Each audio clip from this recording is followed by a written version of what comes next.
Some people say they would have got dog walked by UCLA. Well, I think she's saying I'd rather be dog walked by UCLA. I am tired of seeing the same team every single year. If I'm going to get dog walked by UCLA and their sharpshooters and they W prime team, I'm going to do that. I'd rather do that. Can we get a change of scenery? So big, you can't even see my face. Falling on the court, make them chase. Buzzer beater shot clock, first place. Got them running plays like they running in a race. I just wanna ball. I just wanna ball. Hello and welcome to the Women's Cut. I'm Jay. That's C-Way. How you doing today? Hey Jay. Hello everyone. I'm doing good. You feeling, fresh? All that running you've been doing? Yes, I have been training for the Chicago Half Marathon in June. If you guys want to come out and support. And so yeah, no, my body is beat up. My body is for sure beat up. But so your body is beat up. June is gonna be hot. So I guess we run early though. I think the half marathon kicks off at like 7. I gotta check 7 usually. So yeah, but no, by the time you keep going, it does get hot. But we start to train, as the weather changes, you start to train more in the heat. So it doesn't bother you, because I just did a run when it was 70, it was 70 last week. Mm-hmm. And I could only do a mile because I was burning up. So you got to get your body used to the heat. Yeah, I can see it. I'm just, watching reruns of like Veronica Mars and shit, other than watching the tournament all day for 3 days straight. That's a full-time job. I feel like keeping up with the tournament. I'm glad we have 2 days. Oh my gosh, the storylines. But we'll get into it. However, I want to talk about the CBA. Yes. All right. So the CBA has been negotiated. It has been signed. How are we feeling about it, C? First of all, I'm feeling great. I want to start this off with the thing that people have been wanting to know. Did the players get the gross revenue, right? Did they get the gross revenue system that they were fighting for? And the answer is yes, the hell they did. I feel like that should be the headline right everywhere, and it hasn't been. So we're gonna make it the headline here. The players held out for the gross revenue system, and they did get the 20% gross revenue system, which I think is huge. This is the first time that what they're actually putting into the game, what they're putting into the league, is meaningfully tied to the revenue. And I think that really matters. So the players got the 20% gross revenue. I think that's huge. The standard max contract increased from $214K to $1.19 million. Okay, that's huge. One little thing. Now the players have to report a little earlier, April 15th. You have to give something. So that's only a couple of days after the end of the March Madness tournament. So that is going to be tough for the rookies. Another interesting thing that I think they had to move on is that this season is now being extended to November 21st. I don't think that's going to go into effect this season, but it will be interesting to see the longer seasons and how it works with WNBA teams that share arenas with the NBA. I think that's interesting. And yeah, then there's the other part is the 2 developmental player spots. I know there's been a little bit of confusion with that, but I think they're for players from the 0 to 3 mark. And then if you're from 4 to 5, you have to play limited amount of games, somewhat like the 2-way player spots in the NBA. Mm-hmm. So they basically gave us our own version of 2-way players. But if you are in that 0 to 3 year mark, then, you have a little bit more wiggle room as to what you can play. And then the other part, now lottery picks, the money is going with the pick. Okay, so if you're a number 1 pick, your base salary is $500. So you're getting paid for being a number 1 pick, and more to come on this. These lottery picks will come with protections. And so I don't know the degree of the protections just yet, but it's looking like you can't just be drafted and then waived, right? And cut. Yeah. These lottery picks are going to have some protections. And I think that is goated that they got that in there. Yeah. And so there's that, there's maternity, so much. I love it all.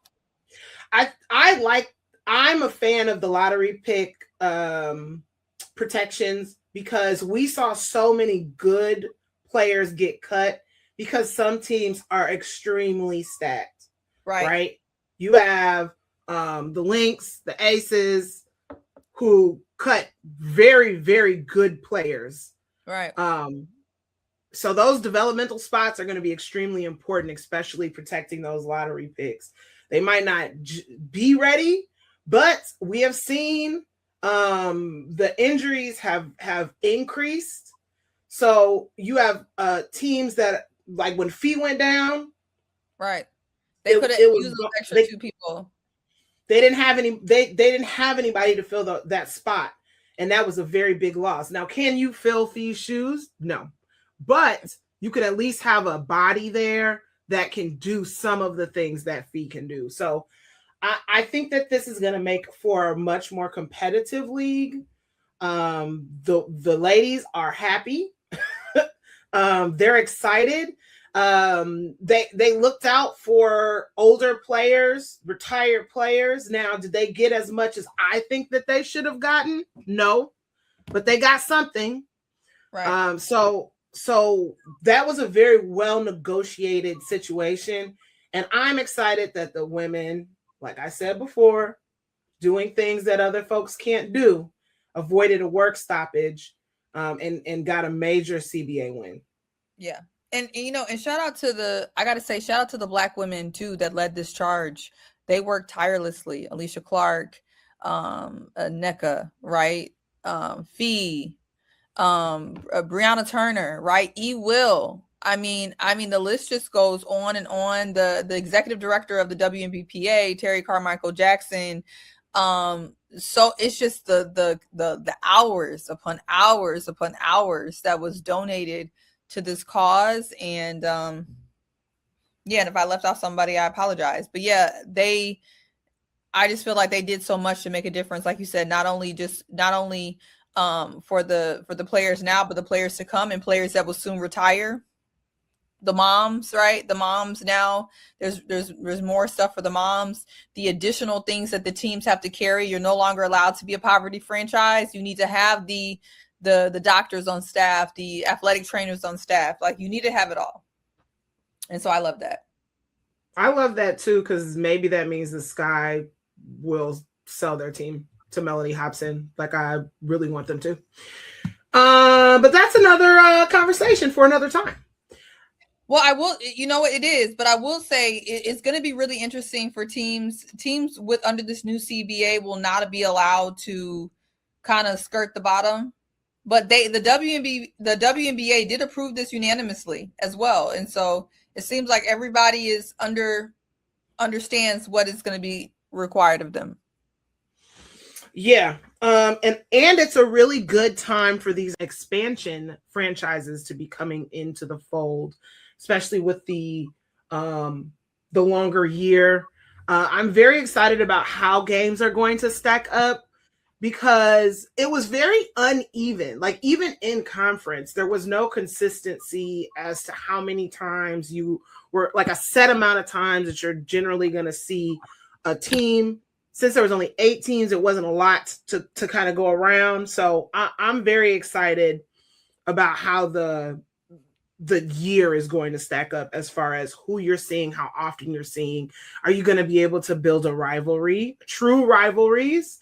Because basketball is built on rivalry. So I'm extremely interested to see how all of that kind of shakes out. Yes. All right. Now, what has been all consuming, has been the women's tournament for NCAA.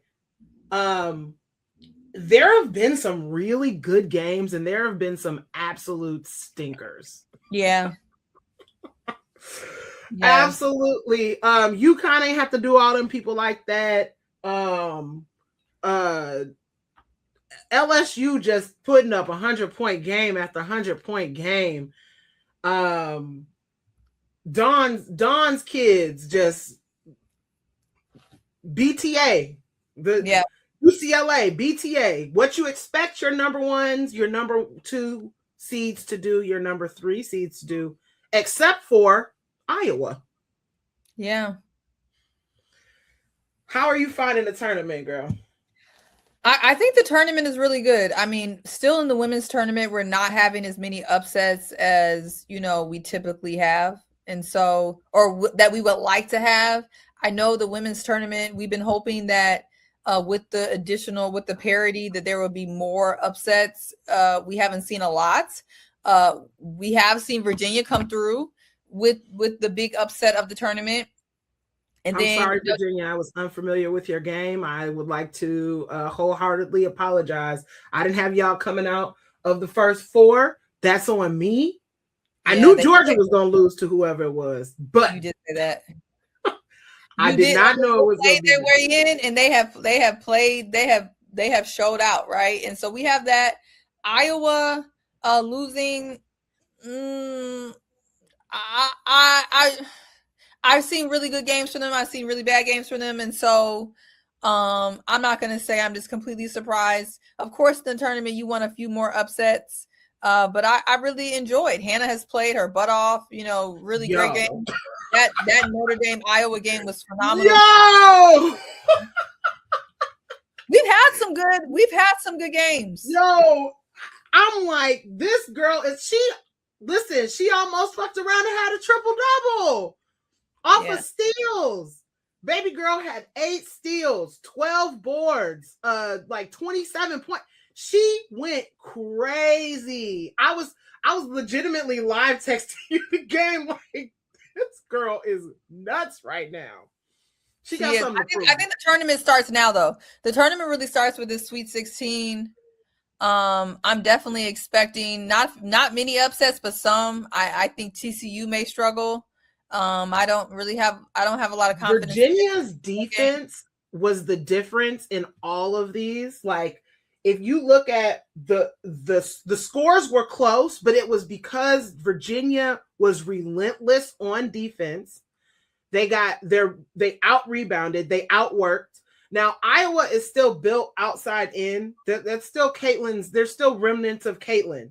But they don't have nobody hitting threes like Caitlin, and their forwards aren't scoring forwards. So as you move forward, because TCU can score from everywhere. So this one is definitely going to be a challenge, but I think it's going to be such a good game.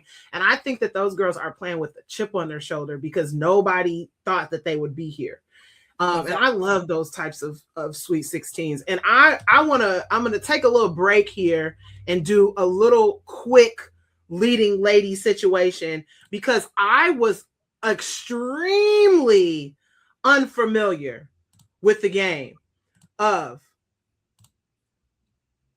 Amaka Agugua, I think that's how you say it, Hamilton, who is the head coach from Virginia. Now, she had a pretty prolific run at Missouri State. Her overall was 74-15, which is great. She went to NCAA twice. She went to NCAA twice. She went to the Sweet 16. You know what I'm saying? Like I knew that Missouri State was making noise, but I don't think I put 2 and 2 together that this was the same coach. And over at Virginia, she's taken a team that was dead last. They were not performing well. I think they won 5 games the year before she came in. Really big fan of her right now. I know. Were you familiar with her before the tournament? I wasn't. I wish I was. I mean, because her poise, her ability really to speak life into her team and give them the confidence to continue to make this run. I wasn't. I did know that I think it's Samaya, when she went over there, that, there was a reason for that, to leave LSU and to head over there. And so now me seeing the coach and the program that she's building up over there, I see why, because it seems like they're really cooking with something, and Yeah. Yeah, it's a really good system, and it feels like a all around player system. Like she wants players that are gonna even though no, Hannah's not on that team, but Hannah is giving it to you on both ends. Samaya does the same thing. She's not going to take time off on defense. And I think that's how you build a winning program. And I'm definitely going to be paying attention to Virginia. Like I'm never going to count them down again. I know that. Right. No, it won't be me. As the tournament moves forward, we're in the Sweet 16 now. Yeah. Do you see any other major upsets in what we have? Because I don't see. I'm looking at it. I don't see Duke losing to LSU. Duke's not going to be able to keep up. I don't see Texas falling to Kentucky. You mean or LSU Michigan. losing to Duke? You mean LSU losing to Duke? Yeah, I don't see LSU losing to Duke. I'm sorry, you're right. I don't see LSU losing to Duke. Duke is not going to be able to put up enough points. I think I undercounted LSU. I'm liking your bracket a little bit more now because I just did not think that they were going to be able.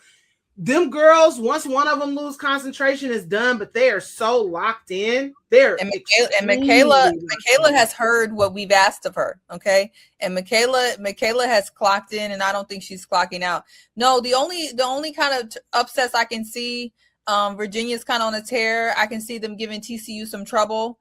And I can also, and I can see. I think the Notre Dame game could be tough. That would be an interesting matchup. And then later on, I definitely see LSU upsetting UCLA. That's what I have in my bracket. And I just think the way LSU is moving, they're going all the way. I think they're going all the way. And so that's kind of what I say. I don't think it's going to be major, but I'm not counting Virginia out anymore. I think they done took down some big fish, and who's to stop them now? Who's to stop them now? I'm not sure. You know, it all depends on how the shooting, I believe, the shooting of TCU is going to make the big difference. Yeah. If TCU starts shooting lights out, then I think it'll be some trouble for Virginia. But if Virginia keeps them close. Yeah, I agree with that. Until they get to South Carolina, because I don't know if South Carolina's big. Like they're bigger, stronger, faster. That'll be a good test for them. That kind of I don't know. This kind of brings up the kind of the last thing that we wanted to talk about today, which is seeding. Because as we're having this conversation of Virginia just running through everybody, we have Syracuse's head coach being upset that they constantly have the same bracket every year.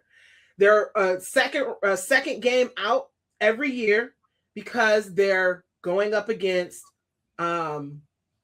extremely skilled teams like UConn. Right. Now, I guess that's an argument for it because Virginia is an ACC team.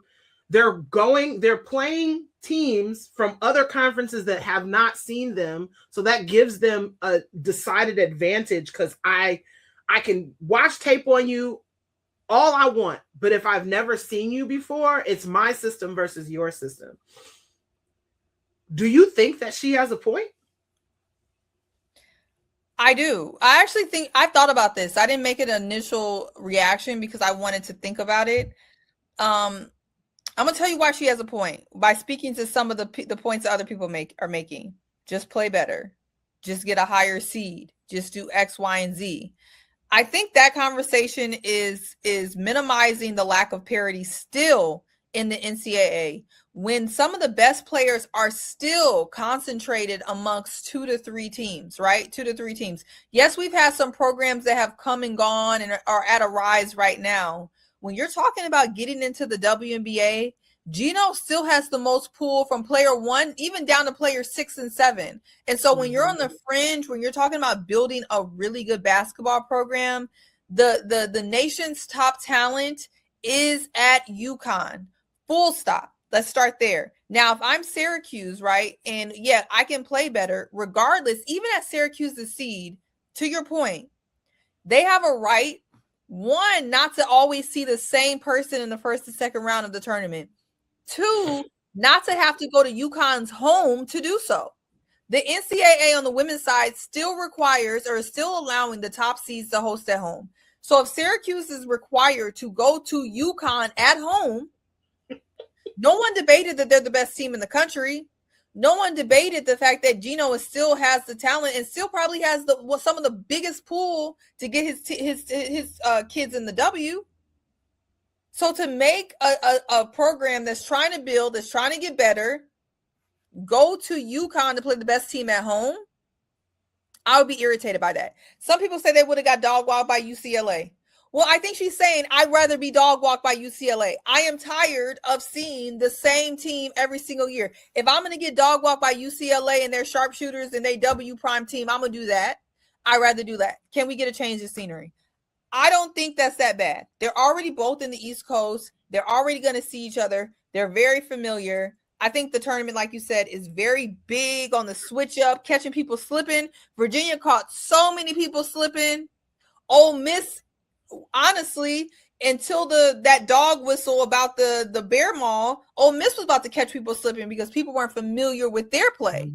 And so I think when you're just off the fringe, you're like, dang, you're complaining because you got dog walked by UConn. I think her complaint is just years of frustration about just the lack of scenery and the lack of ability to try it with another team. So I agree. I agree with that sentiment. And it's also because they make sure that the higher seeds don't see each other. Right. If you're a higher seed, LSU and South Carolina see each other during the year, but they're not going to see each other unless they both make it to the championship. They made sure that those teams don't see each other early because it makes for good basketball. Right. I am interested in good basketball. I have not watched intensely every single team on here, clearly, because we're at the behest of the games that are available to us, right? So the games that are going to be available to us are going to be the Big Ten games. You're going to see ACC. You're going to see SEC. You'll those. That's what maybe you might get a Big East in there. We don't know the rest of these teams. I was unfamiliar with Virginia because I can't tell you how many games that were on television that were against Virginia for these games. The same, I would say, for Syracuse. I think I might have seen one game with them playing. So it, to me, makes better basketball when you can have these teams playing different folks and mixing the brackets up. They do that for the men's game really, really well, to me. Yeah, and the SEC, I think they, just like NC State had to see Tennessee early.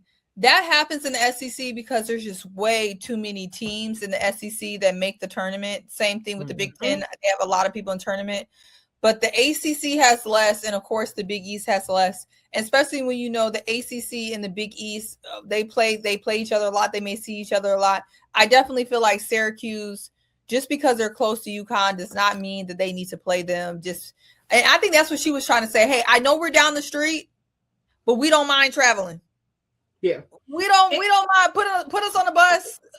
I know y'all trying to do us a favor. Don't do us no more favors. I think that's what she's trying to say. I know y'all trying to save my girls a little ride. No, we want to go on a trip too.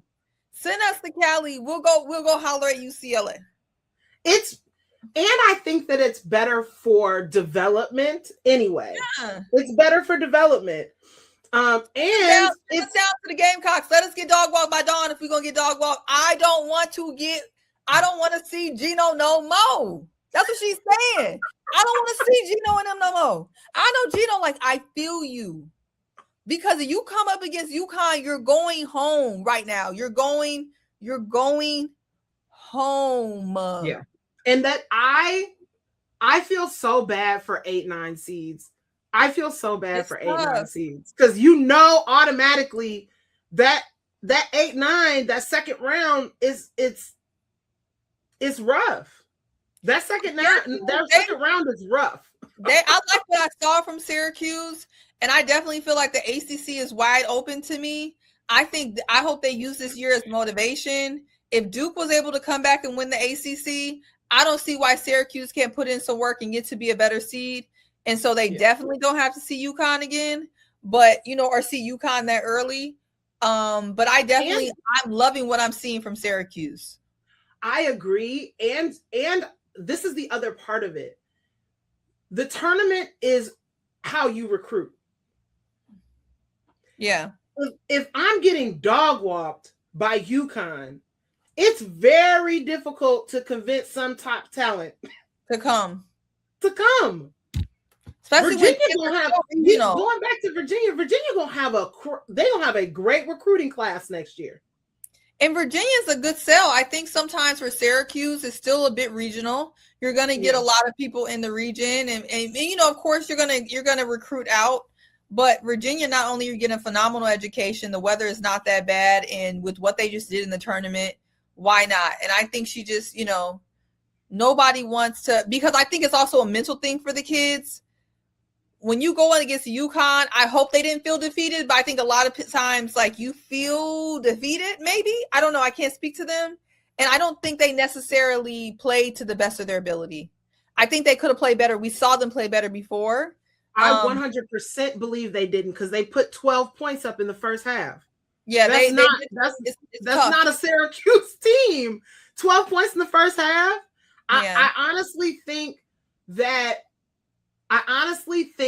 is I think that's a part of it. So absolutely. I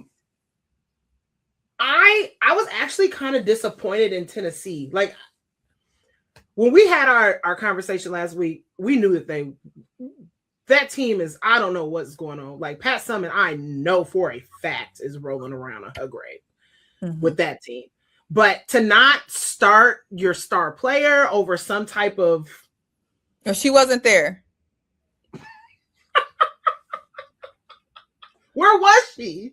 She was out. She was sick. So here's the thing. The women's cut was down in Michigan, right? Part of the women's cut were down there at Michigan and in Ann Arbor to actually see Michigan take on Holy Cross and then Tennessee take on NC State. And as soon as touching down, immediately notified that Barker was out, right? She's out. And now there's a huge scramble trying to figure out why she was placed on the injury report, because she was at shoot around. Allegedly, she was at shoot around. Reports were stating that she was at shoot around, and she was not anywhere to be found. This is her last year, her senior year, potentially last game. It was her last game that she didn't play, and they said she was sick. And so with that, the team was already at an extreme disadvantage. NC State has a really tall player in the center, and I gotta say, Spencer worked her butt off. Okay, worked her butt off. There was the NC State players were really, Spencer, Spearman, both of them, they were really giving it their all.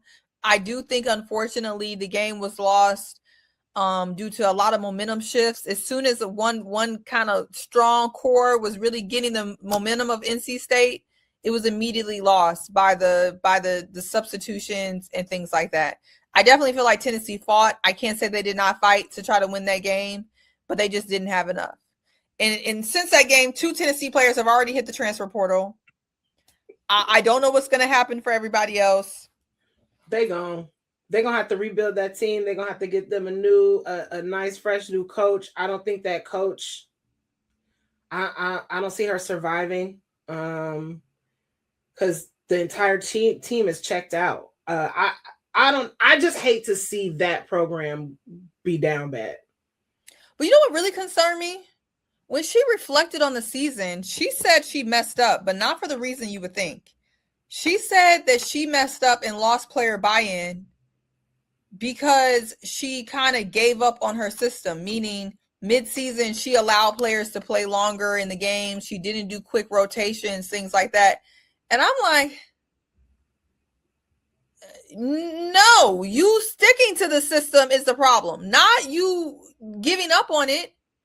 You did not have the same personnel to run the pressing in the system that kind of makes more sense with the 5 in, 5 out. And so, yes, you should have changed your system if your personnel is not matching that. That's what you're supposed to do. You're supposed to switch out your system to match your personnel if you cannot get the people that you have to buy into that system. Especially when you have a very particular system. This is not like a Geno system or a Don system. No. This is a very particular system. And I don't know if I'm a fan of the hockey subs. We saw a lot of that in USA basketball, and you understand that because there's younger players and you're trying to find where people fit. Most people do the hockey sub situation early in their season so that they can figure out matchups, lineups, who plays well with each other, who can carry if somebody is in foul trouble. That's what you do that for. To try to maintain that through your entire season is difficult. Or I can see you doing the hockey subs when you find a team that like pressing and momentum is what's really going to change the game. Mm-hmm. And you can do it there. But I think the flaw part in her system is that she's doing the hockey sub no matter what. And the fact that she thinks that, shying away from it is the reason why they lost buy-in. I just don't buy that. So I don't know what they're going to do with Kim. I personally feel like if she wants to take this system, she needs to take it out of Tennessee. I think that I think that's a mid-major system. It's a very try-hard system for teams that are in the MVC who have players who they might not have the talent, but they have 1,000% effort. That's the kind of system that you run there. Right. You cannot be in the SEC, the ACC, the Big Ten, and run that system successfully because of how talented the other team is. Right. That you're team not even successfully. You're not even. What I saw there. What I saw on the game is she didn't successfully press NC State once. They were breaking the press every time. And so to me, if you're not using the 5 in, 5 out system to either catch people off guard or to be able to have enough energy and legs to press successfully, I don't see the reason for it. I mean, I don't. And I think sticking into a 5 in, 5 out system where you're not pressing successfully and you're not trying to catch a team off guard, all you're doing is affecting momentum. Yeah. And that's all I saw. And I agree, especially if you have shooters. Your shooters got to get in rhythm. They got to get in rhythm. And then as soon as they get in rhythm, you're taking them out. It don't make no sense. Yeah, and that wasn't happening. Yeah, that's what I got there. Best of luck to Tennessee. I'd like to wrap on some good news from one of our previous leading ladies getting a shot. Seaway, can you break that down for me?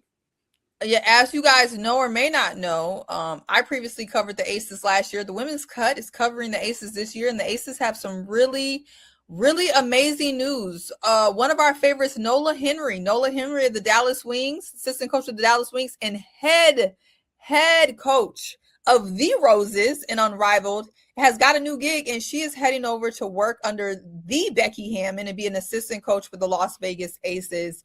So I just listed some of her pedigree. She got her start coaching as a graduate assistant at Dickerson University in 2018 to 2019, and then at the University of Hartford from 2019 to 2020. She's also played. She's loved by all. I see so many people congratulating her. I didn't know, she was going to stay with the Wings or where she was going to go, but to go coach under the Becky Hammond is such a blessing. I'm glad that they see what she's able to bring to the table. And I'm happy. And also, she's coached Chelsea, right? And so she's very familiar. This is already going to be super familiar. She's coached Chelsea. The Unrivaled girlies are familiar with her. And she's only 31. She's only 31. Yeah, she's and she's done so much. And so I love it. Perfect. I love it. I like Becky's coaching development. I think she's a very, very good at developing coaches. So that will definitely set Nola up so that when there is a nice vacancy, You know what I'm saying? We could see Right. baby girl take the reign. And I think, to me, the best year I've ever seen Becky coach is last year. Being in there and talking to Becky through the hard times, and then being able to check back in with her through the you know, the time where they kind of got over the hump. Her ability to coach the Aces out of that spot really shows how goated she is. I mean, of course she had talent, but you know, talent is not enough in this league anymore.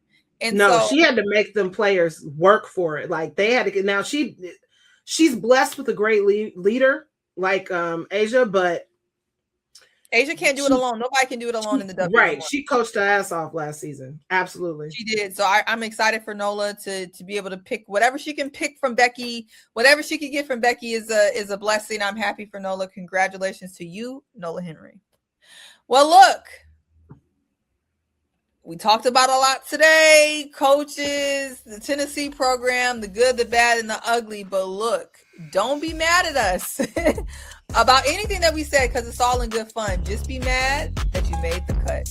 Bye. Bye. You're so big, you can't even see my face. Ballin' on the court, make 'em chase. Buzzer beater, shot clock, first place. Been a Chicago Clubhouse Network production.